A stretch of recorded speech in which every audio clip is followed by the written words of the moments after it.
आज आपण बनवणार आहे रोटी, तंदुरी रोटी। त्याच्यासाठी आपण काय काय साहित्य घेतले ते बघूया। इथं मी घेतले पाऊण किलो मैदा घेतले, मस्त चालून घेतले। आणि इथं मी घेतले दही, 20 रुपयाची दही घेतले। थोडीशी आपण साखर टाकणार आहे, थोडंसं मीठ चवीनुसार, आणि इथं आपण तेल टाकणार आहे। आणि जर थोडाफार पाणी लागला तर आपण पाणी पण टाकणार आहे। तर चला बघूया कशी बनवायची रोटी। आता पहिले आपण पीठ मळून घेऊया। आता आपण पिठामध्ये पहिला मीठ टाकून घेऊ। मीठ टाकून झाल्यानंतर साखर टाकून घेऊ आणि ही मस्त मिक्स करायची।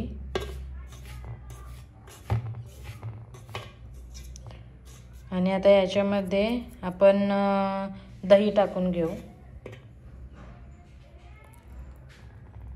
सर्व दही टाकायचे, दहीमुळे आंबटपणा येतो।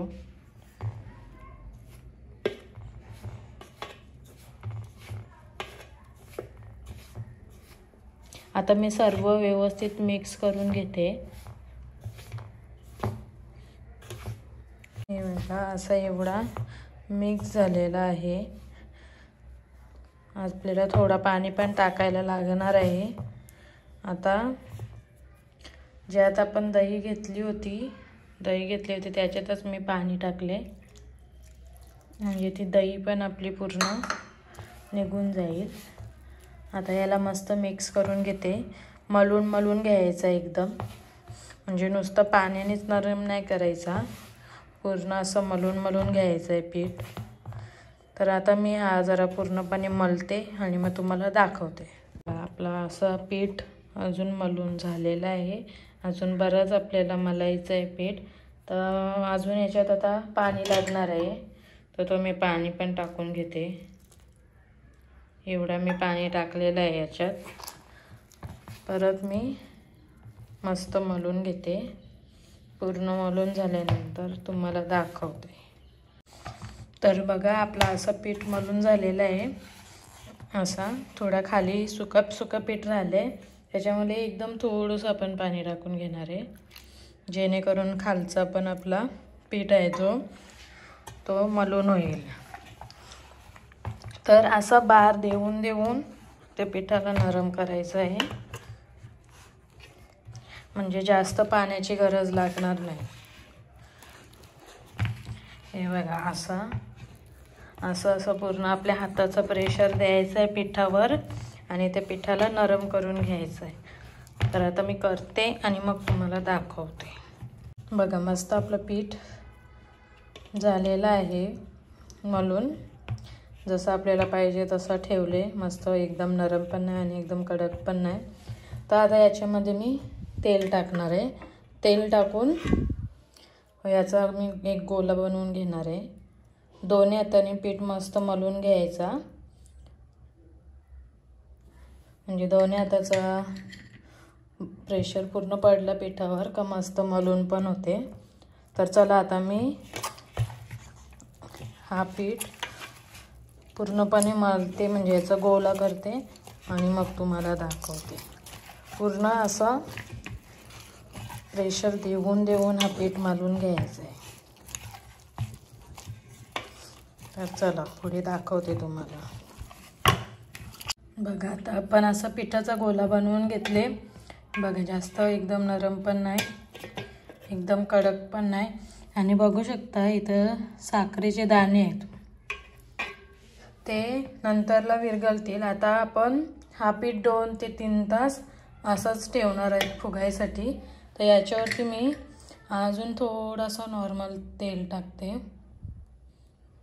थोडासा, आणि हा सर्वकडे असं गोल्याला लावून घेते। आणि हा पीठ आपण 2 ते 3 तासासाठी असंच ठेवणार आहे झाकण देऊन। तर बघा, आपण जो मैदा ठेवलेला तो आता जरा फुगलेला पण आहे। मस्त आपलं पीठ झाले नरम। बघा, मी तुम्हाला मळून दाखवते। 2-2.5 तास झाले असतील। आपण हा पीठ असंच ठेवला होता जरा फुगण्यासाठी, म्हणजे त्याच्यात आपण साखर टाकलेली ती साखर विरघळण्यासाठी। तर आता याच्या आपण रोट्या बनवायला घेणार आहे। तर आपल्याला जशी रोटी पाहिजे, मोठी छोटी, त्या साईजची आपण रोटी घेणार आहे बनवायला। तर आता हा मी गोला बनवते। बघा गोला पण आपला किती मस्त झालेला आहे। आपला जर गोला व्यवस्थित झाला तर समजायचं का आपला पीठ मस्त मळून झालेला आहे। तर आता मी सर्व गोळे करून घेते आणि तुम्हाला नंतर रोटी बनवताना दाखवते। तर बघा आता त्या पिठाचे आपले एवढे गोळे झालेले आहेत। आता मी तुम्हाला रोटी लाटून दाखवते। लाटासाठी मी इथं मैदा घेतले आणि तिथं मी तवा पण गरम करायला ठेवले आणि तव्याला लावायच्या आधी पाणी लावून घेणार आहे। कसं ते तुम्हाला मी आता दाखवते। आता मी तुम्हाला एक रोटी लाटून दाखवते।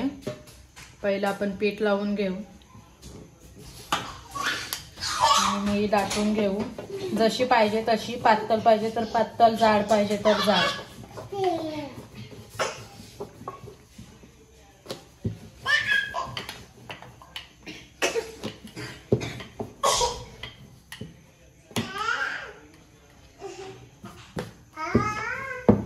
मैदा आक्रत राहतो त्याच्यामुळे जरा पातळच लाटायची,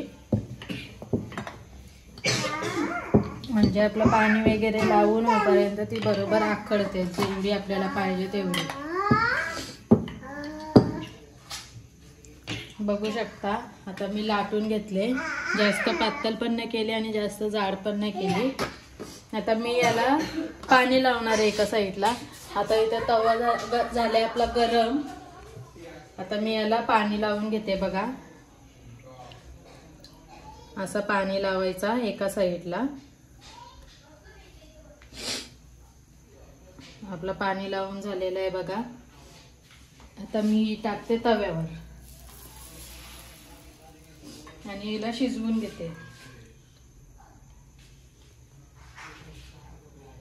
ज्या साईडला आपण पाणी लावलं होतं ती बाजू आपण तव्यावर ठेवलेली आहे। आता बघा आपली रोटी शिजत चालली आहे, मस्त बबल्स पण आलेले आहेत। आता तवा आपण उलटा करणार आहे आणि गॅसवरती आगीवर असं पकडणार आहे। बघू शकता आपली रोटी कशी फुगते। आता मस्त सगळीकडून तिला शेक द्यायचा आहे आगीचा।